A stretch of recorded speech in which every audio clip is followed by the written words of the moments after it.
Sir, namaste. I welcome to this meeting. And for the audience, today we are having an interaction with Professor Pulin Nayak. Professor Pulin Nayak was a director at Delhi School of Economics, and he also has been associated with the Advisory Council to the Prime Minister of India, and he has been associated with the Planning Commission, the former Planning Commission, and in different advisory positions with RBI and many international organizations. For a long time, he has worked with Delhi School of Economics, and he was also the president of Odisha Economic Association in the year 2010. And that year, the conference was organized at North Odisha University, Baipara. So today we shall get to know more about Professor Pulin Nayak's life journey, starting from his education to his professional career and his different engagements at national and international level, and his association with also the Odisha Economic Association. Sir, I would like to know.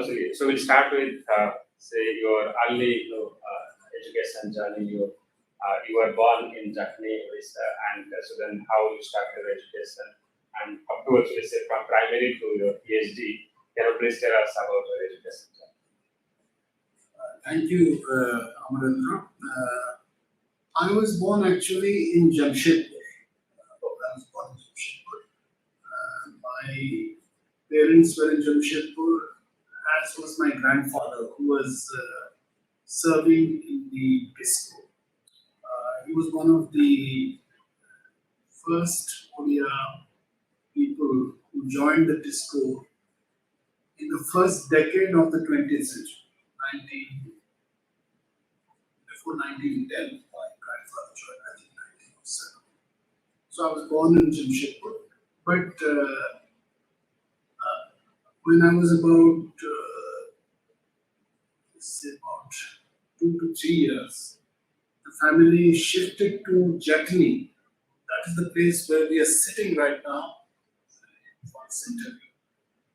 Because we shifted to Jakhni because my grandfather retired from his long stint with the disco. He was in the chemical laboratory of Pulin. Very modest education, but he, through the ranks, he served disco. Anyway, so I came to Jakhni at the age of 2.5. In 1952, because you were born in 1950. So at that time, yes, I came to Jakhni. And then my first sort of years of school were in Luaga School, opposite the Comedy Temple. Opposite the Comedy Temple.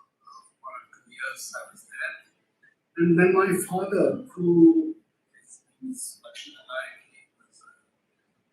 he was a writer and poet, as also he was owner of a printing press, but he was a writer and poet. But my father, who initially had, he also grew up in Jamshedpur because his father was working there. He grew up in Jamshedpur and he had a printing press in Jamshedpur through the 40s and early 50s. So the family had shifted to Jakhni, but after I was in this Nuaga school for a year or two, my father decided to shift to Raurkela with the printing press, because Raurkela was just coming up. The year might have been about 54 or thereabouts, at the very beginning of Raurkela as this steel city, and it was one of the 3 major steel plants that were coming up, Raurkela, Bhilai and Durgapur. My father shifted there, so I also went there. So I had some education in Raurkela as well. till class 5. And then the family had a sort of connection with both Jatni and Rourkela. So it so happened that at the age of about 10 or 11, 9 or 10, the family again, myself, I shifted with my mother to Jatni. And so classes 6 and 7, I went to Jatni High School, which right now might be named as the Pranath High School, because it was founded and set up by Pranath Patnaik, father of the economist Prabhat Patnaik. And Prabhat Patnaik's younger brother Pradosh was my classmate in Jatni High School. But I studied there only for 2 years, classes 6 and 7. And then I got a scholarship, Government of India scholarship to study in a public school, and I went away to Raipur, which was then in Madhya Pradesh, Rajkumar College, and I was there doing. So it was an English medium school. It was a difficult change for me from. But it is a government funded school. No, it was a private school, but they had a number of Government of India scholars who were getting a scholarship, go there and study in. So you availed that scholarship. I availed that scholarship. The school was set up in the late 19th century, 1880s. It was set up. The name suggests that it was, in fact, the children of the sons of. It was an all boys school at that time. Now it is a co-ed school, but it was an all boys school, and children of the principalities of Odisha, Bengal, Bihar, Andhra, and so on. They used to study in Rajkumar College. So I did my education there, and then after completing my school education, senior Cambridge, it was an English medium school, and senior BA to Delhi University, and that's where I started. And I took admission into BA Honors Economics. Though initially I had thought of doing the sciences. In fact, I went to Delhi University to do BSc Honors in Physics, but soon enough, I was already sort of getting more interested in the social sciences and less so in the natural sciences. Which college it was? Kirodimal College. I was in Kirodimal College. And so in the year 66, I joined Kirodimal College in Delhi. And after 2 months or so of physics, I switched into economics. It was possible during those years. These days, it's not possible, I suppose. But the principal was very encouraging. He said, if you really want to switch, we'll do that. He called the head of the department, economics, and it was the very well-known economist of those years, Arun Bose, Professor Arun Bose, who was a Cambridge person, and he later wrote some well-known books, Marxian and post-Marxian political economy. Is a Penguin book in the late 60s that was authored by Arun Bose. And Bose was a student of Maurice Dobb and Sraffa, and he knew Joan Robinson, and he was a Cambridge person. And I was very fortunate in sort of studying to have such teachers. Arun Bose was the head of the department. There were some other very good teachers also. So 3 years I was there, 66 to 69. And in 69, I completed BA. My results, luckily for me, was reasonably good. And I gained entry into the Delhi School of Economics, just across the road from Kirodimal. Only a road separates Kirodimal and Delhi School of Economics. And 69 Delhi School was a very new school, right? Delhi School, yeah. Delhi School was actually, it was set up in the year 1949. Just after 49, just after independence. And it has a very sort of important history because Pandit Nehru, the Prime Minister then, was very keen to start first ranking research institutions in the social sciences, economics in particular. Yes. And he was very keen about that. And the person he turned to was V.K.R.V. Rao, who was also interested Vikas Rao was a professor of economics in Delhi University in 1942, but he was part of the University of Delhi. But Vikas Rao had some different ideas about the subject economics. He thought that economics should best be placed in an independent research institution, more like the London School of Economics, with some multidisciplinary sort of subjects, sociology, for example, geography, and so on, which he later introduced. And this idea he took to Pandit Nehru because he had some association with Mahatma Gandhi as well as Pandit Nehru in particular. And Nehru liked Vikas Rao's sort of, because Vikas Rao was also a Cambridge person. He had gone to Cambridge in the 30s. And so Nehru encouraged Vikas Rao. The Delhi School of Economics Society was formed, of which the secretary was Vikas Rao and the president was Pandit Nehru.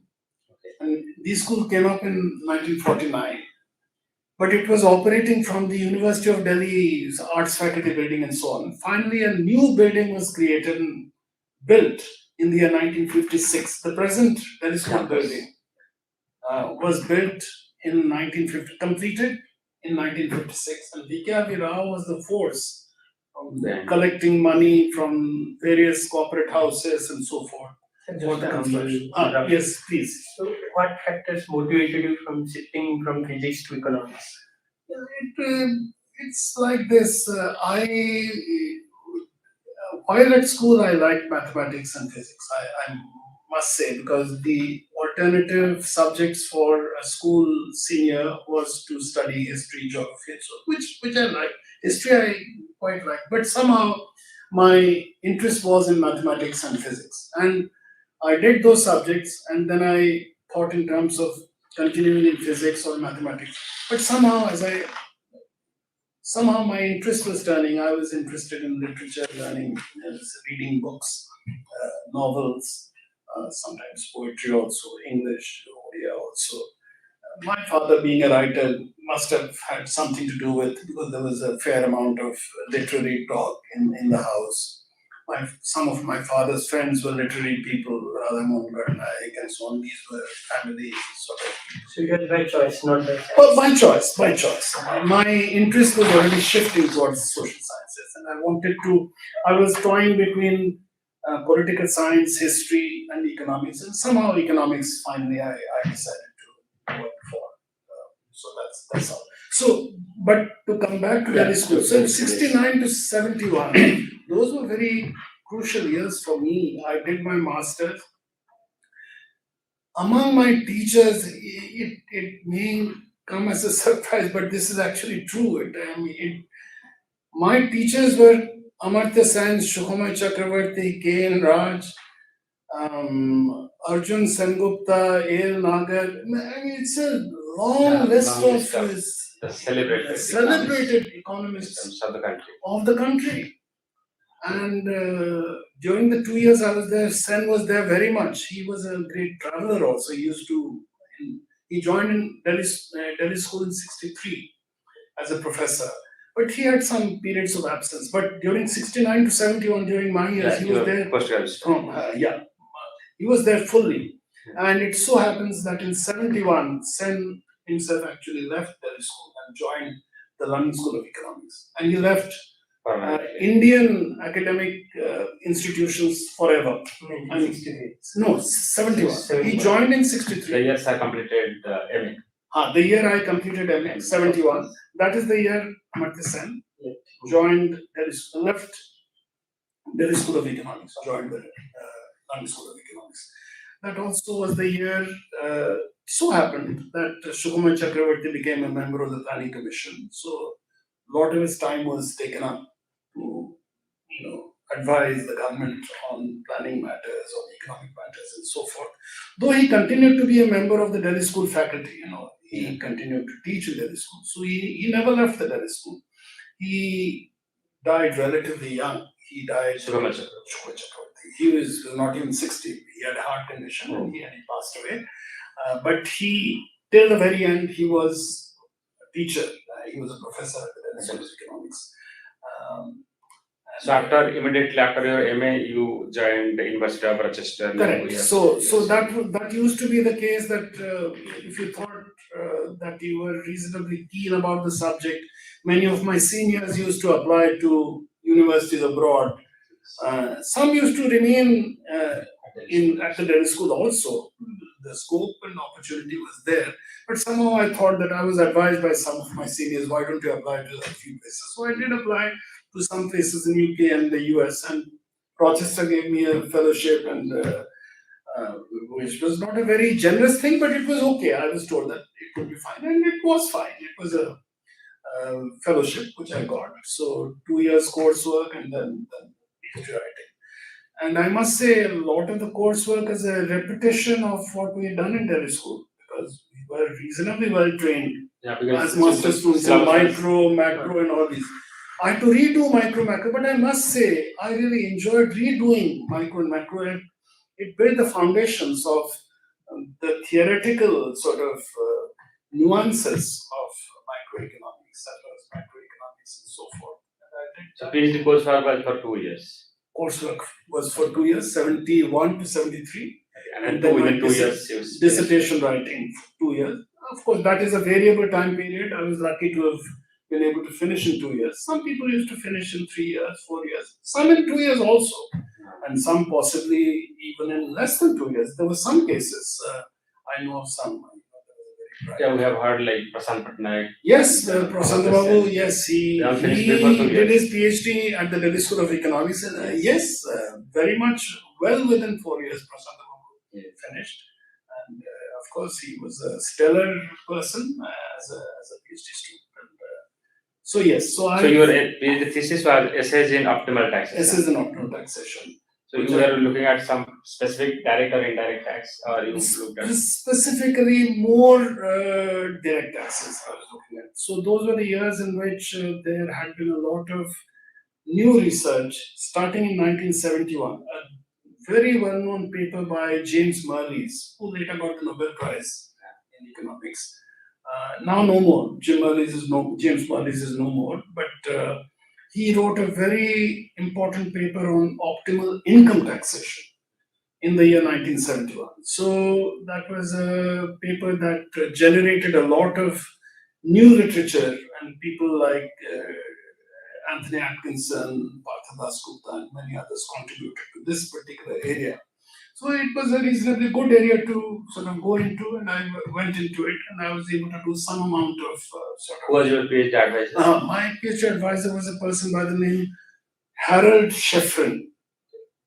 He was relatively young, very marginally older to me. He had completed his PhD just a few years just prior to me. He was at the LSE, London School of Economics, a Canadian national, and he was at LSE. He had completed. He joined Rochester, and he agreed to be my guide, and he was a wonderful person, and we kept up in later years also. He later joined the University of Santa Clara in California, and he is one of the major names in the area of behavioral economics. A lot of literature you will see against a lot of articles and books, etc., against the name of Hirsch Schefren, who collaborated with a person by the name Richard Taylor. You may have heard of the nudge theory, who got the Nobel Prize also in I think 2018 or maybe a little before. 2030. Could be that. 2015, Richard Taylor. So he was, by the way, I just want to say, Taylor was a Rochester PhD. Yeah.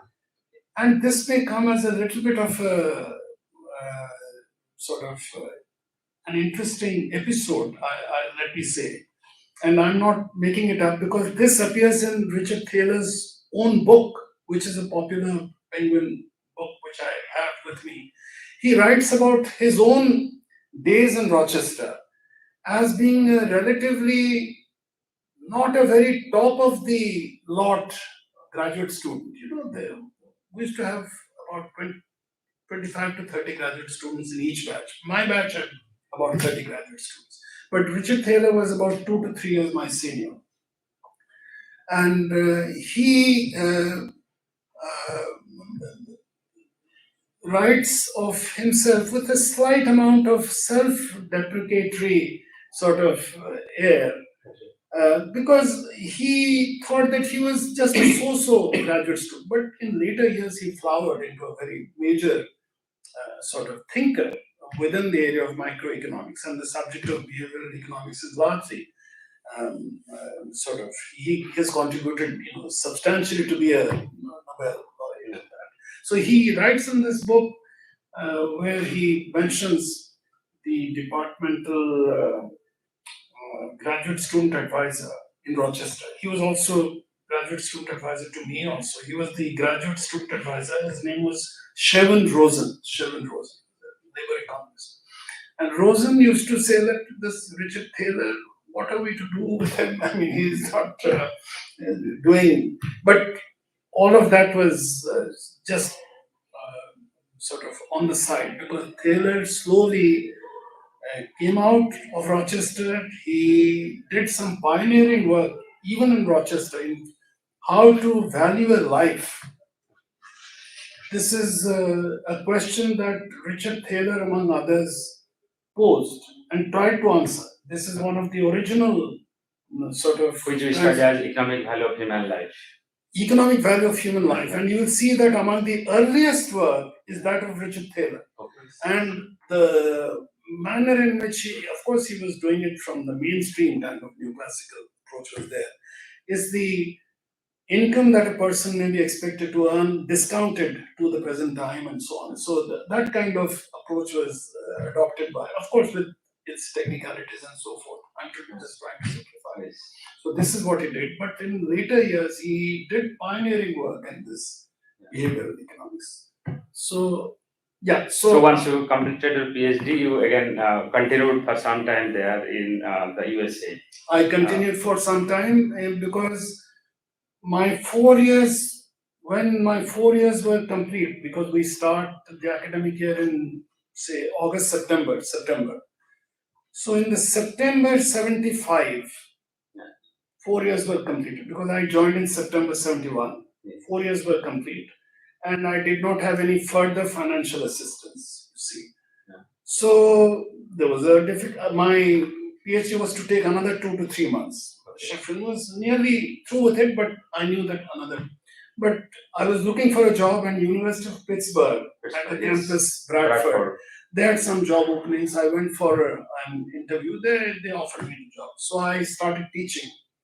Bradford is about 110 miles southwest of Rochester. So I used to teach in Bradford Monday, Tuesday, Wednesday, and Thursday, 4 days.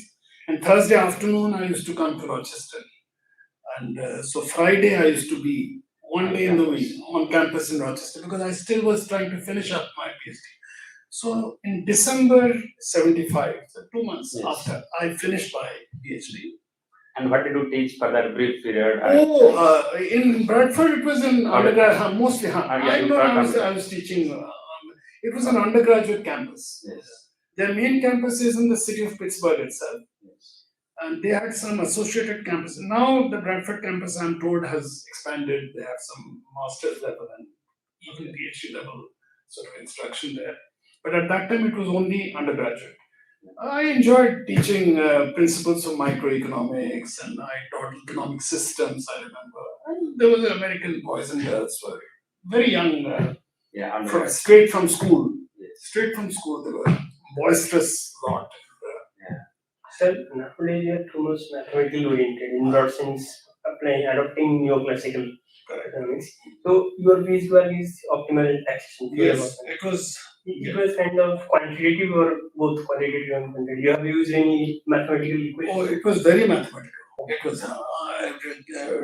Murray's paper was very strong in mathematics. Murray's background was mathematics, and all his sort of research were very theoretical and very mathematical.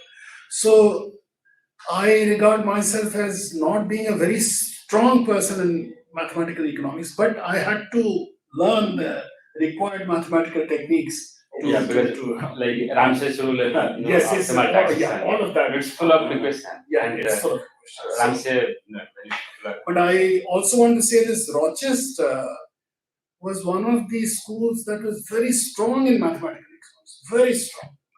So there was no way one could not go, because if you did not want to go into that kind of area, then Rochester was not the place. One should have gone to some other place. But having gone to Rochester, you had to work in theory and you had to learn a lot of one had to learn a lot of mathematics, which did me a lot of good. So in 75, again you come back to India, right? 76 I returned. 76. 75, Yes, 76. 76 I returned. And then you joined NIPF. Then I joined NIPF. I was always keen on doing a teaching kind of job. And I had applied to JNU, Delhi School, and so forth. JNU, there were some interviews, things didn't work out. But Delhi School, there were possibilities, but no interviews were happening. Nothing was happening. And at that time, in 76, Professor Raja Chalaya had a long stint in IMF, Washington, D.C. He had just returned to India in 76. And he had been assured by Finance Minister Subramaniam that he will be willing to support and partially fund a new institution in public finance. And this was Professor Raja Chalaya's dream. He wanted to set up a sort of major institution in public finance. And he floated the idea. He spoke to various state governments. He was a very driven person, Raja Chalaya. He was, of course, the number one public finance figure in the country. Of course, there were a few others, but Raja Chalaya was a major person. R.S. Gulati and a few other names were there. But Raja Chalaya was already, because his PhD dissertation, which incidentally was a University of Pittsburgh, his PhD was in University of Pittsburgh. Raja Chalaya, which is public finance in developing countries. That book, George Unwin book, which became a very popular book, Keynesian sort of techniques used for underdevelopment countries and so forth. So Chalaya was a known name, and he had the support of Subramaniam, and also, of course, the Prime Minister, Mrs. Indira Gandhi, and then various state governments. They were willing to support. So he was able to shore up a fair amount of funding from the various states, Maharashtra, Odisha, Punjab, and so forth and so on. Kerala government also, I think. Kerala government, yes, all governments gave a fair amount of money. The center also gave. So 76, he started the National Institute of Public Finance and Policy. The year you joined there. I was the very first person who was recruited among the academic jobs. I was the very first person. I was looking for I went to the Delhi School of Economics, and my professor and teacher, Mrinal Datta Chaudhary, was one of the great figures of the Delhi School, an exact contemporary of Amartya Sen and Shukma Chakravarti, and a great personal friend of Amartya Sen, because they were together at the school level in Shantiniketan. So Mrinal Datta Chaudhary was my teacher at Delhi School also. He was in the faculty. Among the big names, Amartya Sen, Mrinal Datta Chaudhary, Shukma Chakravarti, and so on. So Mrinal said that we are not having interviews right now, but Raja Chalaya is looking for somebody, so you just go. So on his advice, I took an auto and went to North Block. Raja Chalaya was on a short visit from Washington, D.C. He was occupying a room. And I went and met him. He said that, yes, we are going to start a new institute. When can you join? I said, I'm here to... And it started from that Satsanga Vihar or that? No, not there. So I was recruited in the month of August. I started, August 76, I started. There was no physical presence of national... It had just, money had been sanctioned and so forth. They took some space in Rajendra Place, near Karol Bagh. Some floors were taken. But before that, Raja Chalaya had two offices. One in North Block. He had an additional secretary rank, and he had a nice office in North Block, Ministry of Finance. and another office in Yojana Bhavan, also a nice office. So he said that when I'm in one of the offices, the other office will be empty and you can use that space. So I started going there, and another person was recruited pretty soon after I joined. His name is another very well known public finance name is Shamnath, senior to me in age, but we were together senior economists. And so Shamnath is still around. He taught for many years in Mauritius and now he's in Coimbatore. He's still active, writes on public finance issues. Shamnath. And so the two of us were the first recruits. I was the first, Shamnath was the next In NIP. in NIP. So And 76, the time Rajachale was the director. Rajachala was the director. NIPFB just got started in 76. So it took some space in Rajendra Place, commercial area, but two big floors were taken. And So that is not the permanent campus. Because No, now no. there is east gate of JNU. no. So that is in the Karol Bagh area in New Delhi, a commercial space. Well, they got land in the close to JNU, as you were saying. Satsang Vihar Marg. Satsang Vihar Marg. Yes. Very nice. And that building finally came up. Building work got structured. I was a driven man, as I said. Yes. He worked very hard. So another, say, 3 or 4 years after that, and the building was ready. And the building was open in Chennai's presence, and there was a big affair. Ajit Patel and many other people. I remember going there. But by that time, I'd already joined Delhi School And there is, yes. as reader in economics you moved in to the year Sep- 78. Yeah, in 78, 78. yes. And so from 78 to 96, you and then you went to St. Anthony's College, Oxford, Yes. in 1982. 82. For That is 2 very years. that is very correct. So Delhi School I joined in 78 in the faculty.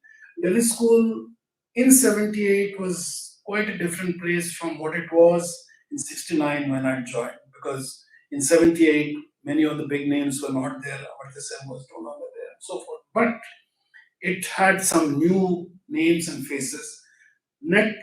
Along with me on the same day the interview took place, Kaushik Basu joined. So we were both in the same group. We joined Delhi School in 78. Of course, Mrinal Datta Chaudhary continued to remain. He was in Delhi School. Dharma Kumar, economic historian, she was there in Delhi School. So many of the very major. Professor Santosh Panda joined. He joined later. He Later. joined. Santosh Panda is So he is younger too. many years younger, Yeah. maybe 4 or 5 years younger. He joined in the 80s, early 80s. So I joined Delhi School in 78. So it was so among the younger people, there were Kaushik Basu, Badal Mukherjee, Pranay Roy, Ashok Lahiri. So we had a very lively young group of sort of teachers and researchers. And then, of course, senior faculty had Mrinal Datta Chaudhary, Shukuma Chakrabarti continued to be with Delhi School. Okay, he was still there. Oh, very much so, When very you were much a so. faculty member, he was. Oh yeah, very much so, very much so. Now I was a sort of junior faculty to Shukuma Chakrabarti, and later on one got to know him better and better. A wonderful person and a great scholar by any standards. One of the most deeply read economists that I have met anywhere in my own life, be it in India or I had 2 years in Oxford and some years in the US, Rochester, and I'm familiar with some places. I've hardly come across a scholar of the quality of Shukuma Chakrabarti, but it is sad that He did not live for long. Yeah. So, like now we listen that Delhi School is very much mathematical, and their entrance examination is very tough. And even I have heard that people who qualify mostly are from engineering background, Yes. and even after all that good track record of all those candidates, many students are not able to get their degree. Like many students, in fact, don't qualify. I think some 30-40% of students are able to clear it on the first attempt, and many people repeat. So, has it been like that from the very beginning? No, it wasn't like that from the very beginning. But Amrinder, it is a sign of the way the subject has gone. Okay. And Delhi School has tended to be very much in the mainstream sort of mode all through. Yeah. It was in the mainstream mode, as far as I know, in the 60s, Yes. and it continues to be in the mainstream mode. But some differences are there. In the 60s and early 70s, there were people of a slightly different mode of thinking who were part of the faculty. Yes. There was Khalid Naqvi, who was a classical political economist. He was a scholar of Ricardo and so on. So there were some people who, and I know that Arun Bose, for some years, 1 or 2 years, he had been a visiting professor at Delhi School. He was a Marxist. So there was scope for people with different persuasions, not necessarily neoclassical economics to be there. For example, Professor Ken hardly used any mathematics. Yes, and he was, of course, a left-thinking Yes. sort of economist. And Ken Raj was very much the founder person of the Delhi School of Economics. He was the director who appointed in '63 Amartya Sen, Sukumar Chakravarti, and Jagdish Bhargava in '63. Three The star. person, still 3 stalwarts. Ken Raj did that. And Ken Raj was in '69 first a professor, and then after joined he became the vice chancellor of Delhi University. But he ran into rough weather politically. The Jansangh party, Opposed. they had become prominent at that particular point in time, and they were a very difficult force for Ken Raj to deal with. So there were confrontations. And soon after, 6970, he decided to quit Delhi forever. And He was in Delhi School, he joined Delhi School in '53, and he left in '59-60. He had been assured by Nambudiri Pad, given a good plot of land to set up the Center for Development Studies, CDS, which yeah, I studied went there. to 6 acre and the land. founder, yes, and prime land. Yeah, from there. And the person who was entrusted with this was Ken Raj. So they had that sort of understanding and trust between each other. So he was given that. And marvelous architecture, some of the Lorry Becker's Lord, architecture. yes. And some of the top names Went were there. associated, went there. So I Skulati Yes. and from the early days, Vaidyanathan, and some of the Yeah, Vaidyanathan, who yes. possibly came a Yes. bit later, and So Krishna ji, Yeah, Krishna. Yes. Sudipta joined a bit later. But yes, so those were the early days of the singers. So Ken Raj moved out to Kerala. So for long time. So Delhi school, and then you went to Oxford for Yes. So that was a visiting position. That was a visiting, quite by chance. One of my wife's cousin sisters in the year 81 or 82 in Delhi, she asked me, she was a doctor. She said that haven't you seen an advertisement for for something called Agatha Harrison Fellowship? Yeah. I said, no, I haven't seen. And there are no internet those days. Right? There was no internet. So- There used to be some weekly. No, not. It was a employment. Employment news. Employment news Yes, that okay. used to be very popular. Somehow she had seen it, Okay. and many people used to buy the employment news at that time. So how advertisement is used to come in? So this advertisement was Employment there. news. Okay. So I said I have no idea, no knowledge of it. So she said that you have a look at it. Yes. So I looked at it. It talked of a 2 to 3 year fellowship, postdoctoral fellowship in one of 3 subjects: economics, political science, and history. It could be any one of these 3. So I just applied, and I was lucky in getting it because the competition was fairly stiff, and some of the previous holders of the Agatha Harrison Fellowship are very well known names. I know some of them. One of them was my teacher of Delhi School, J. Krishnamurthy, economist. Another was my very good friend, historian, Majid Siddiqui, who joined JNU. He was professor of modern Indian history, and so on. And yet another was, and so on. So then I got this fellowship, and then I went to Oxford for 2 years. Same And then Sorry. again you had some posts. After that, you came back to NIPF again. No, Okay. because in 78 I joined Delhi school Right. and I remained in Delhi school all the way through till 2015 when I returned.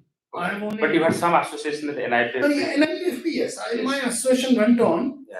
I used to go there for lectures and so on. And in the year, I think 88 or thereabouts, the then director of NIPFP, Amrish Bagchi, he used to tell me, Pulin, why don't you come and be with us for some good length of time? So for 1 year, for a year's period, I went there. They had a RBI chair, Yes. which earlier was occupied by Sudipta Mandal, but he had gone off to Asian Development Bank, ADB. So that chair was vacant. So I went there for 1 year. But then after 1 year, I returned back again. And then you joined Planning Commission as an advisor in 95. 95 to 96, I was. So who was the vice chairman? The member secretary there at that time, vice chairman was Pranab Mukherjee. Vice chair.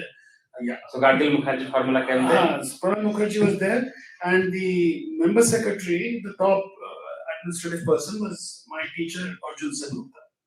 Arjun Senugupta, who had a long stint in major. So will you share some experiences of working with the Planning Commission? Those were excellent experiences for me. It was a different kind of job. Rao's term was over. Narasimha Rao was very much there. Manmohan Singh was the finance minister. Manmohan Singh was the finance minister. So those were interesting years. New things were being done in terms of looking at the social sector, for example. I remember Arjunda asking me to write some early papers on the funding for education and health, how it has been sort of, how the trend has been and why it is low. Health continues to be just, I think it has just moved up, but for a long period it was stuck at 1.3% of GDP as public expenditure on health in India. But now it has moved up to about 2%, but still very low. When we compare ourselves with Western Europe or even China, China does about 3.5 to 4%. We are well below that. So we need to spend much more. The public sector, that is the state, has to be much more sort of present in a very major way in health from the budgetary funding for building hospitals and so on. Of course, you can have the private sector, it can cater to the richer people and so forth. But for the people at large, I think the state needs to have a very strong presence. Likewise for education, be it primary or secondary or higher education. So yeah, those were interesting years. So because then the reform was just getting implemented. Yes, very much. And in fact, what I also read in the public finance literature that in fact the fiscal situation was also very bad in all the states. Correct. And even I remember there was a committee. In fact, in the late 80s, early 90s, the fiscal situation was very bad. So at the time, Narasimha Rao took up the thing, took up the prime ministership. He asked Dr. Manmohan Singh to come in. But Narasimha Rao just opened up the economy at that stage because things were so bad that things could not get any worse. So he said that now the early steps for opening up and liberalization were sort of the strong support came from Narasimha Rao. And then, of course, Dr. Manmohan Singh was the. Again, coming to the fiscal situation of the states, what I have read from one of the NDC meetings, National Development Council meetings, that in fact, Biju Patnaik was heading a committee. And that committee was appointed by NDC to look after the finances of the states and recommend actually measures actually to correct all these things. But it seems that states did not take it very seriously. Even that committee's recommendation. Biju Patnaik, I think it was around 93 that committee was set up, and around 95 the Biju Patnaik committee submits the report. And again the fifth pay commission recommendation comes. Fiscal situation again gets worse. So. Okay, so then, and you become the head of the department in 2000 at Delhi School. So it is only by seniority. So and till I understand that now things are changing in ways, so I'll not comment on that. But till the time I was there in Delhi school, I have to say this, that at least in the economics department, the headship was simply by seniority.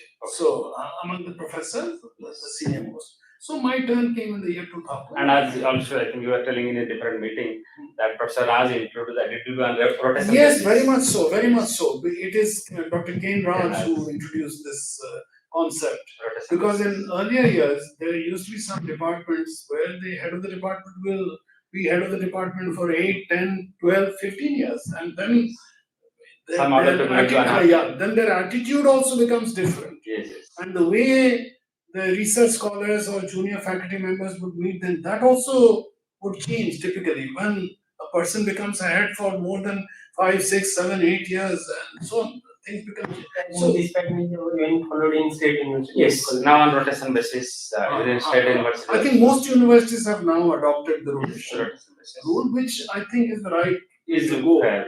Be it 3 years or 5 years, that you can decide. I think in this school we have a 3-year term. Yes. The head becomes head for. More democratic than some. I think so, definitely. And subsequently become director in 2005. That again by rotation, By because rotation. the Delhi school rule is this: the senior most non-head Okay. professor in economics, sociology, and geography. There are 3 schools. Yeah. 3 departments 3 departments. within Delhi School of Economics. That's geography, sociology. Earlier on, commerce used to be, but commerce no longer is part of Delhi School. Earlier on, it used to be. It later became a separate faculty. So, commerce used to be part of the Faculty of Social Sciences, but in the late 80s or early 90s, it became a separate faculty. Faculty of Commerce it became. So, Delhi School was reduced to economics, sociology, and geography. Each of these departments had also grown, and commerce had grown a lot, so they decided to make commerce a separate faculty. So D school is now 3 departments, and the senior most who is not head of the department among the professors, and that happens by rotation. So sometimes a sociologist can be a director, sometimes a geographer can be a director, sometimes an economist can be a director, and so So on. senior most non-head professor. Non-head professor of 3 departments: economics, sociology, and geography. And it so happens that that turn came to me, and I became director in 2005. Yeah, and you served for 3 years. For 3 years. And then we'll come to our Odisha Economic Association. Yes. So you became the president of Odisha Economic Association in 2010. So whether you started being associated with OEA from that time or before that also you were there. Before that. So your association with OEA, can you share us? Yeah. What I recall now is that from around 2004 or 5, I used to get sort of communication letters or calls from Robbie Babu or Vardhanath Babu himself to come and attend some of the meetings. Sometimes I've given some lectures also in Odisha Economic Association. So 2006, 7, 8, etc. All of that was happening. And then in the year 2009, I think Vardhanath Babu suggested that can I take up? I said, yeah, if that is the way you like. So at that time, Vardhanath Babu was very much active, very much in charge of because he was the great Pitama kind of figure of Odisha Economic Association. And there was a few other very senior people also there, I must say. And they were all very committed and serious about Odisha Economic Association. And it was a privilege, in fact, to be coming here and be part of this group. So yes, so that is how it and was. In that year, you became the life member of OEA in 2010. I might have become a life member prior to that. Maybe 2000. I don't remember now. Yeah, but early 2000. Early 2000. I became a life member. Yes. And of course, I have seen that the list that you have given a number of memorial lectures. I've given a number of memorial lectures. One in Kim Patnaik memorial lecture. And by the Nayak endowment lecture. Yes, I've given that. Also, I think I have attended your lecture. Yes, I've given a number of I've done that. So, like, how did you see? Like, there used to be other regional associations and then national association, Indian Economic Association, and so on. So, you must have compared, like, Yes, like yes. the No, situation of I've OEA had the- and That's a good question. I have been associated with a few associations, certainly the Indian Economic Association, which unfortunately has been split into three. several ways, and this is Yes. not a good thing. I've never been happy about it. Yes. I always try to sort of induce the persons I know to think in terms of, you know, shedding all the differences and coming together, because a concept of American Economic Association and three such Yeah. cannot come to mind, nor the Royal Economic Society in UK. Yeah. And in India, to have three different associations, for what for? I mean, we should at least be able to think in terms of, but where that is going, I really don't know. I can't say anything on that. I've had the good fortune of knowing about and being sort of involved with a few other state level associations, Assam, for example, Bihar, Gujarat. At least these three I know of, maybe a few, one or two more, and of course Orissa. I must say the Orissa Economic Association is a splendid association. It has a wonderful history. It has had some really committed people who have been part of this, and they're trying to make this work. And I know that under very difficult circumstances, I think the present Robbie Babu I have known for a long period. He was very closely associated with Badrinath Babu. And I'm very Yeah, happy. in that person, Badrinath Mishra remained with OEA, like he was the founder secretary, Yes, and in 1968 yes, until 2018, so yes, 50 years, yes, without fail, without fail. he continued Yes. with the OEA, Yes, yes. and that's why people respected him. Correct, and, correct, because correct. that time funding was not very easy. Not very easy, but And, on the funding issue, let me tell you one episode. Yes. It may be of some interest, maybe some marginal interest. For a কথাবার্তা মানে it so happened that Badrinath Babu কইলে যে we have very limited Limited funds funds. also. So I suggested, I was much junior to him and so on, not well up with the actual conditions of Orissa.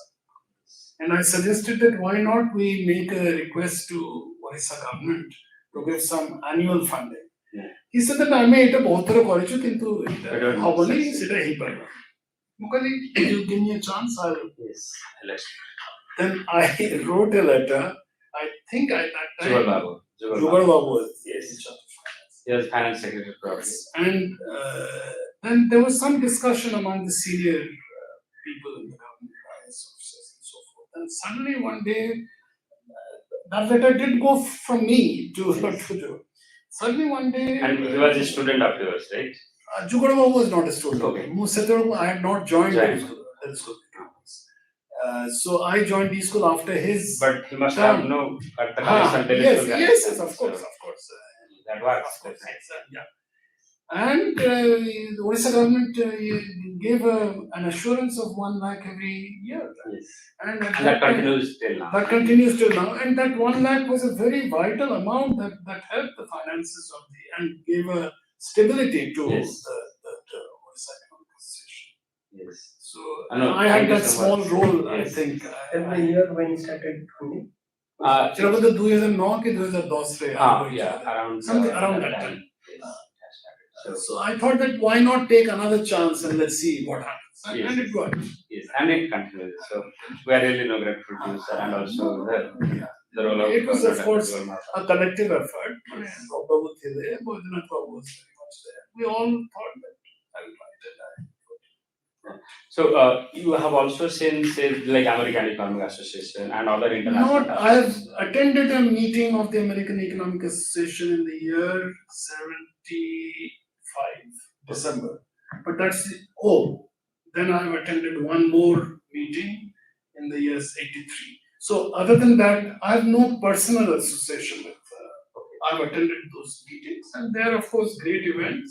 It's big, sort of carnival at one level, carnival kind of atmosphere. About 1,000 people meeting, but it's a job sort of. Job market meeting also, because universities are picking up the new young people. Looking at the presentation of Looking at bright macroeconomists or microeconomists or game theorists or econometricians and so on, or economic historians if they want. Very few universities go towards history these days, unfortunately, but still. See, if I ask you, like why our Indian associations are not like that? Like, what would be your like, or what should we do actually to become like that?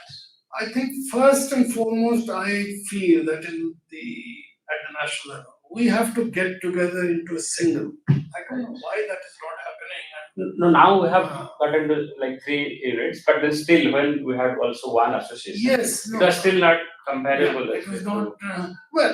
There are specific sort of aspects of the US as an entity, the people there, the subject and its growth in that setting. After the British dominance for 200 years or more, Adam Smith running into Marshall and Keynes and so on, the Americans were very much. So they have been sort of, dominating the field from the 50s onwards, let's say, after the Samuelson solo and that group came. I think the Americans, so that's a different kind of setting altogether. And one thing I have to say, they have a commitment to the growth of the subject and the new concepts, new ideas, and so on. I wish there is more of that in the Indian setting. There's a lot of bickering at the state level, delegates from a state X going against delegates from state Y and so on in the Indian setting. I think we have to go towards, Convergence, convergence for the subject. Yes. And how the subject impacts a developing economy like India. India, of course, is unique among the developing countries, and its uniqueness is recognized by one and all. So no matter whether you like it or not, it is the most populous country. It is a democratic country, and it's a successful democracy. Yes, vibrant democracy. and there are many problems, but India has to be unique. There's no other country. I mean, India is not a tiny country which is democratic and so on. There are all the major ideas of development economics, many of them.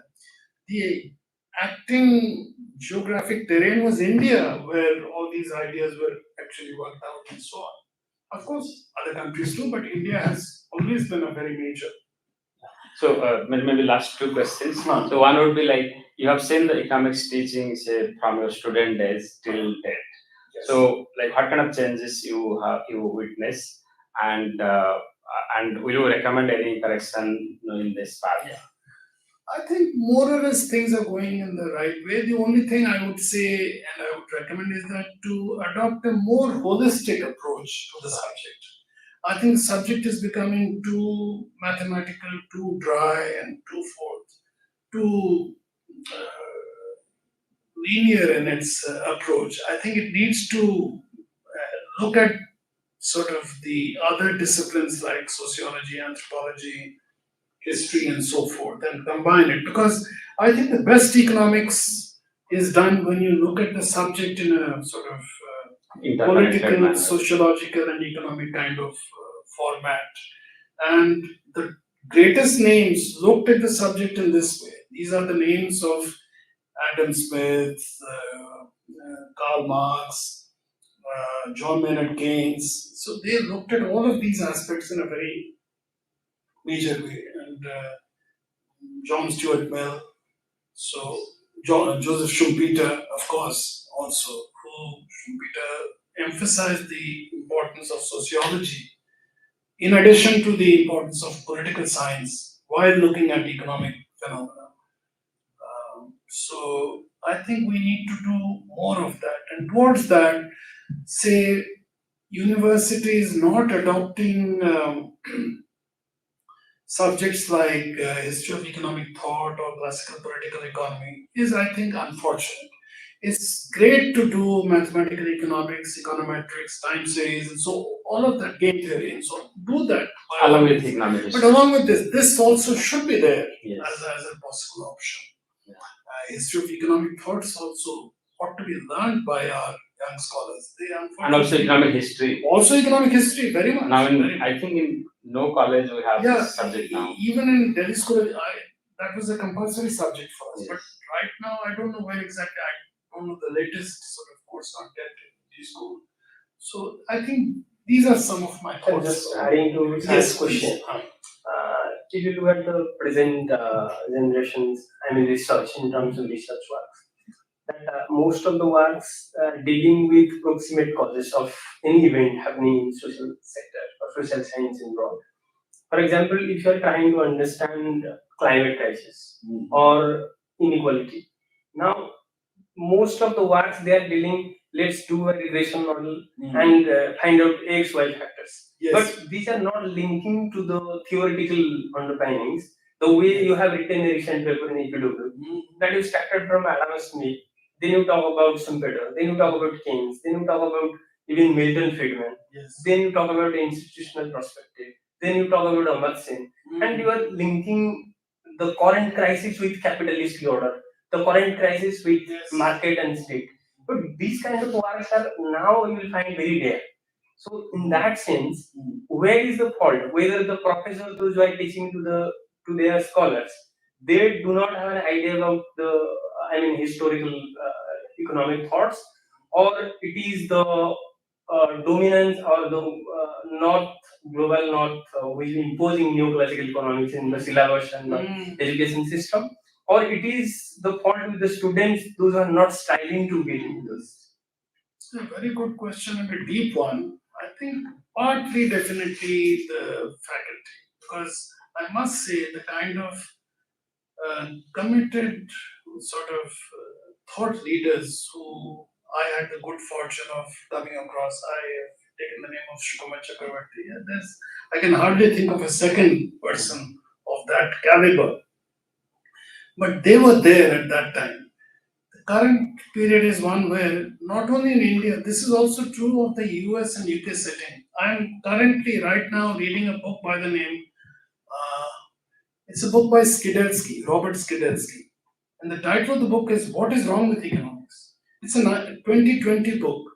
It has earned some of the most wonderful reviews, and I'm in the process of reading the book. It's a first rate book. Again, it is questioning the excessive mathematization of the subject, excessive formalization of the subject, thinking that this is something like a subject akin to physics. It is not. It deals with human beings at the end of the day. So it can be formalized up to a point. But at the end of the day, we must realize that we are also talking about human beings. So the right combination of formalism and having the human element is what we need to do. But this has to be done with the greatest of sort of practitioners and thinkers and so on. There are very few such people, but you know that the hope is always for having the very best people think about these issues and giving the right kind of That's judgment. one question. That your career also spent with many Nobel laureate economists. We are reading today, Amartya Sen, and you also talk about Kaushik Basu. You talk about Richard Thaler. So definitely your theoretical understanding will be deeper compared to our generations. Of course, it is possible through reading, while reading. But I just wanted to know, among all the economics and school of thoughts and thinkers, uh, whose writings has influenced you most? The way you talk about Schumpeter. Certainly Amartya Sen, and certainly Schumpeter also. These are people who have influenced me, and of course the writings of many other important. But these are two big names, definitely. Schumpeter, of course, died in the year 1950 when the Nobel Prize, etc., had not started. It started only in the late 60s. The first two Nobel laureates were Ragnar Frisch and Tinbergen. And the first Nobel Prize was not given to Paul Samuelson, which was expected by the American school and so on. And the second year the Nobel Prize was given, it was Paul Samuelson. Singly, he got the Nobel Prize. So Schumpeter died in 50, and of was here. But he was one of the great figures, one of the great modern figures. And if you were to think of the two greatest modern figures, they have to be Keynes and Schumpeter of the 20th century. They are, in fact, the two greatest 20th century figures. Both of whom, interestingly, were born in 1883. Both born in 1883. And that is the year Karl Marx died, 1883. So, certainly, Keynes and Schumpeter, and of course, in modern times, Amartya Sen, what a great mind, combining economics, philosophy, and ideas in justice and so forth, and making, sense out of the economic reality in the way that he has done. Two, three economics books you would like to suggest to our generation, to have a overall perspective of the evolution of economic theory as well as to understand the modern issues in economic theory. One great book I like, always recommending, is The Worldly Philosophers by Heilbronner. The Worldly Philosophers by Robert Heilbronner. It's available at Amazon and Medicine. You can get it. Paperback. The world philosophy. The Worldly Philosophers. The Worldly Philosophers. The World, yes.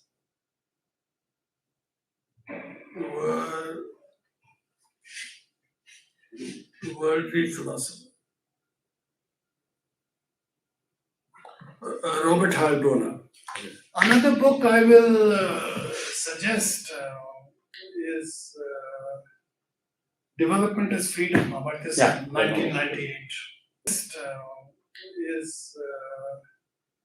Development is Freedom, Amartya Sen, 1998. Yes. So just two books, if they can, any student can think in terms, and should be familiar with these two books, I would say. Yeah, I think Development as a Freedom has been read. I think the last question I would like to ask is, again, as a student of economics, you have also seen Odisha economy, and we are going to complete 100 years of the formation of the state in 2036, right? So, how have you noticed the changes of Odisha economy, say from your student days till date? And where do you see Odisha's situation in 2036? Odisha, of course, started off as being a very poor state, backward state, with large pockets of deep poverty.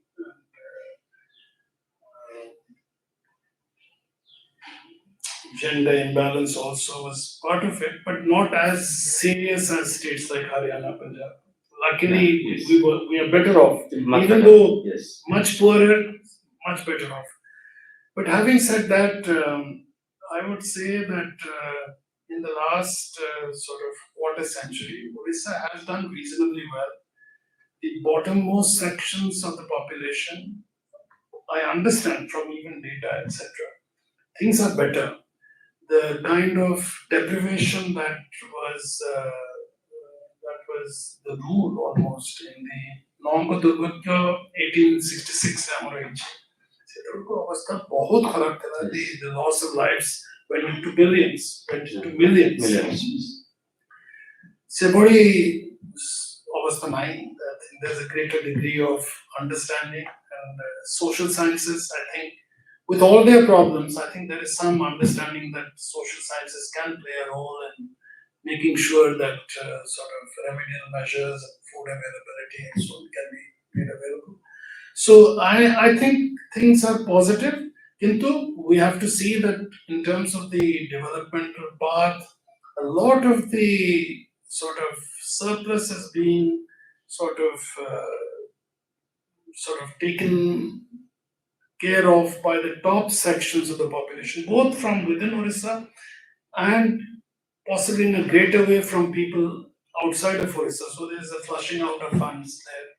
And the bottom sections are being kept sort of okay in abeyance almost, with relatively cheaper rice and so forth and so on.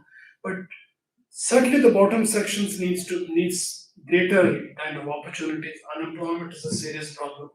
Jobs have to be created. Those issues have not been raised, and they need to be raised.